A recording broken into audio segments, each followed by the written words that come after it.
Some years ago, good friends of mine gave me a tree. It's a lemon tree in a pot. It was a housewarming gift. And I have brought that tree with me through probably half a dozen or more moves now. And in those years that I've owned this lemon tree, I wouldn't say that I haven't taken care of it, but let's just say I've kept it alive. It is still living in the full and technical sense of that word. It has leaves. Occasionally it puts out a new leaf. And in that whole time, I have gotten from it one lemon. When I first got it, and it was already growing from the nursery.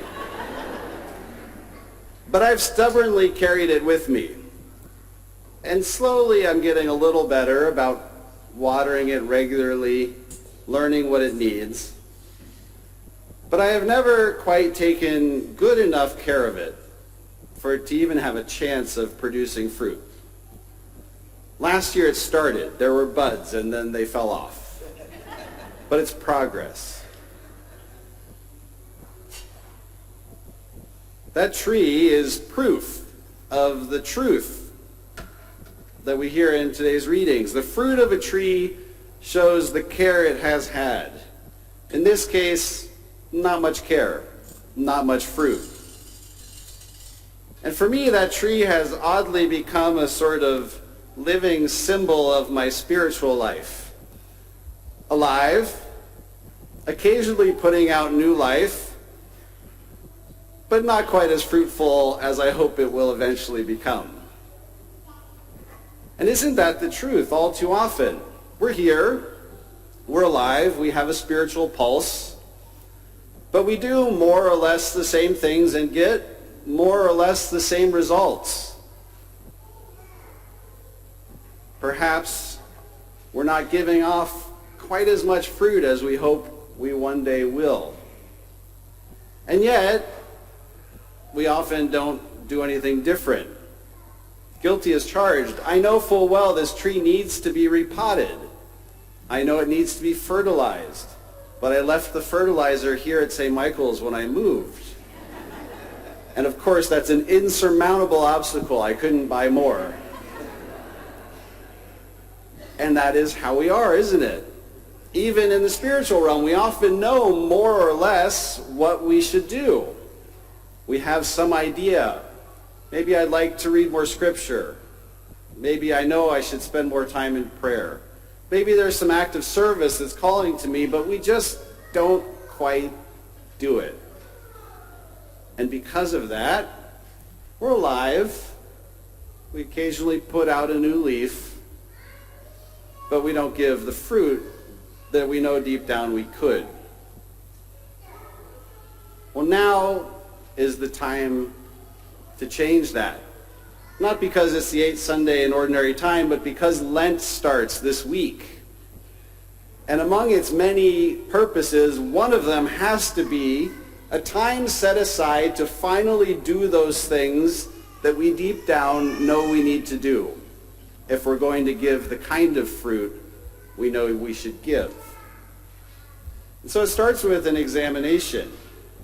Just like I look at my plant, and I know full well that it's not giving fruit because of the soil, because of the lack of sunlight, so to our soul. Often we look at ourselves and we stay just with the exterior or the superficial. Maybe we're like the person described in the readings. It seems like we're doing great until we open our mouths. And then suddenly we realize, maybe I haven't made as much progress as I thought. Or maybe it's judgment, the other sin that's called out sort of by name in the gospel. I think I'm doing great, and then I see that person and I have those same nasty thoughts about them that I always have. And so what do we do then? We say, well, for Lent, I'm going to give up those things. I'm not going to speak critically. I'm not going to judge. I'm not going to do this or the other thing. But we don't look deeper. That would be like me looking at my tree and saying, all right, this Lent tree, you're just going to try harder, and then it'll work, without addressing any of the conditions that are underneath its lack of fruit. The fruit of a tree shows the care it has had. Or as the gospel says, good trees give good fruit. And so if we're going to change, if we're going to encounter the kind of growth that we really want, to give the fruit that we know we could, we have to look deeper. We have to look at the soil, at the roots, at the condition that we surround our soul with, our spirit, our mind. There's a simple way of saying this that I'm sure you've heard. Garbage in, garbage out. If we don't feed ourselves well spiritually, we won't give off good things either. Now, in the case of my tree, it's more or less obvious. It needs to be fertilized. It needs a bigger pot. It needs more sunshine.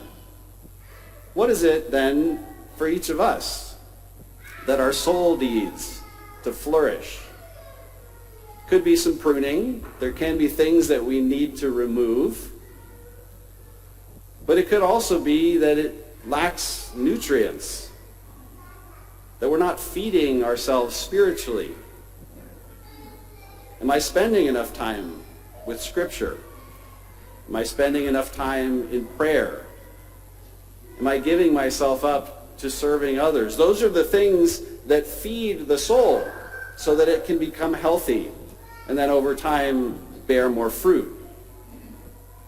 Lent is that time. So I encourage you in these couple of days that remain between today and Ash Wednesday, go one step deeper. Don't just look at the behaviors or the thoughts that you don't like and you want to change. Sure, that's important. But you've tried that before, and I'm guessing it didn't do very much. That's why you want to try again this year. But if we keep doing the same thing, we keep getting the same result. So go one step deeper. How am I nourishing my soul? How am I spending time with the Lord? What environment am I surrounding my spirit with? Because if we become healthier from the root and that life flows up, then it bears fruit. If we just focus on the thoughts or the actions or the speech that we don't like, it's like looking at a plant and telling it to try harder. It can only do what it can do with the conditions, with the nutrients, with the sunlight that it's given. So if the fruit of a tree shows the care it has had, then this Lent, dedicate yourself to caring for your soul. Start with those things that you know already you need to do. And I'll make you a promise. This week, I will repot that tree. I will buy some new fertilizer. If you will promise to do the same thing in the realm of the Spirit.